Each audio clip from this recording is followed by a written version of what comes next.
কোনা আইছে আমি 3 বছর বসে আসতে আরে বাঁচছে 3 বছর পর আইছে এটা খাওয়া ওঠে না খাওয়া দাওয়া করো খাওয়া দাওয়া করে বাসে কালকে আবার যে 3000 মতো 3000 চিন্তা করেছি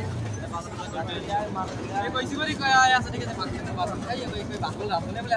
কত খাইয়া মানে যাও তাহলে এরকম নাই মাছ আসলো আর বাড়ি চললে না না বাজার থেকে এরকম নাই বাজার ঠিক আছে বাজার থেকে এই বাজার করে ঠিক আছে সেটা দিয়ে উঠো লোকের আনাগোনাটা কত করি 80 টাকা